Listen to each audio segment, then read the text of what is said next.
Going with a Modelo today. Cheers. Hey, I'm Ben. I'm a huge fly fisherman, and today we're gonna talk about fly boxes. There are lots of choices out there when it comes to fly boxes, but I'm not gonna tell you what fly box is right for you because it's a personal decision. And just like fly rods, different fly boxes are better for different things. Sometimes you don't want them to smash your dry flies, or you need them to keep long fibers from getting tangled. Do you want a fly box that's sealed from water or that can breathe and let things dry out? Do you want to put lots of different types of flies into one box, or do you want to dedicate a fly box to one type of fly? Those are just some of the things you should consider when you're picking out a fly box to use. Let's start by talking about fly boxes that use foam, which is probably the most common substrate. There's ripple foam, which is good for dry flies, and flat foam, which is better for nymphs and streamers. With ripple or flat foam, you just stick the hook point right in. There's also slotted foam. There are actually several different varieties of slotted foam. With slotted foam, you're gonna slide the hook into the slot. There are also fly boxes that have rubber slots. These are popular and tend to be pretty inexpensive.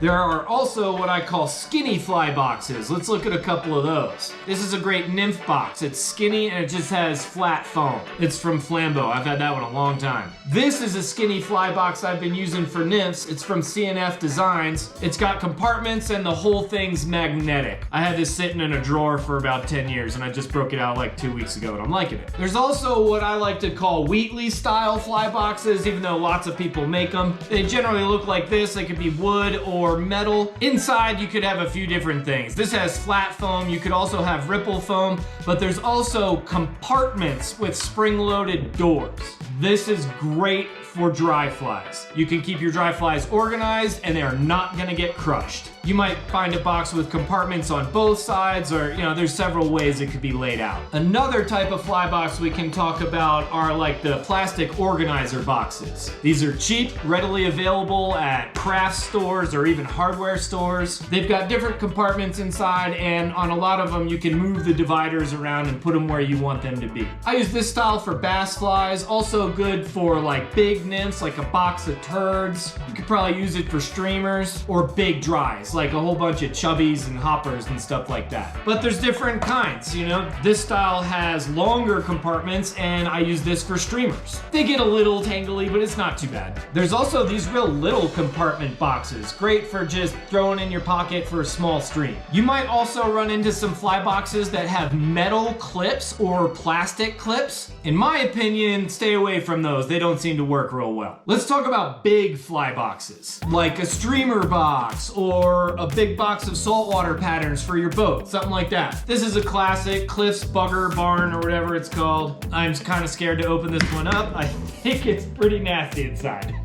If you could see through all this junk, it's slotted foam. So you can lay out your flies wherever you want, fit a ton of big flies in there. It's not exactly waterproof, but it holds a bunch of flies. Look at that. Sort of a nicer version of that is something like this. I actually won this in a raffle from Sightcast Fly Fishing. So it's similar to that Cliff's box, but it's got better latches, and I'm pretty sure this thing would be waterproof if I chucked it off the boat. Slotted foam, again, lots of room for lots of flies. Looks like this side's actually taller. I gotta find some more flies to fill this up. And there are tons of different variations on this theme, but that's a type of fly box. They're really great for boats or if you need to carry a lot of flies. All right, let's talk about fly pucks. Pucks are what a lot of fly shops give you flies in when you buy them. That's called a fly puck. So you can get them from a fly shop, or if you have some electrical tape around, electrical tape boxes make good fly pucks also. And you can even get pucks with individual compartments. Using pucks as fly boxes has been a big part of my system for a long time. It gets a little messy and jumbled in there, and honestly, I kind of like that. When you dig around in a puck with a lot of flies, there are always some hidden treasures in there that you didn't know were there. But like I said, it's messy. I touched on this a little bit in the last video I did about flies, how I'm getting away from pucks and trying to be more organized in my boat.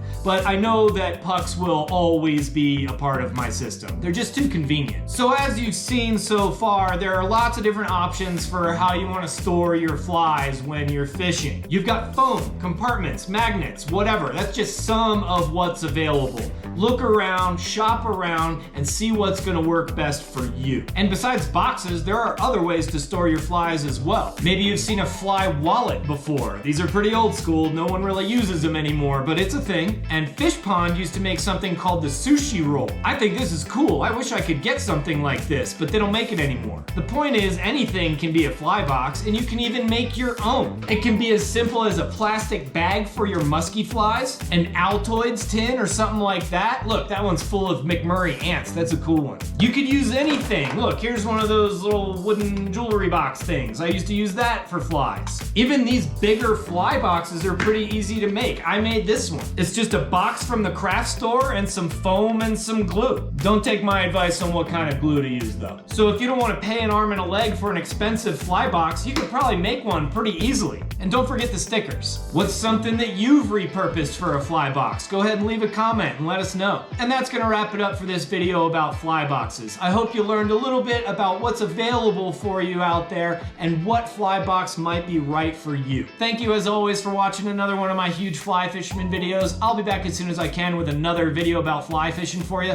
Until then, you don't need all those fly boxes that you have, and stay huge.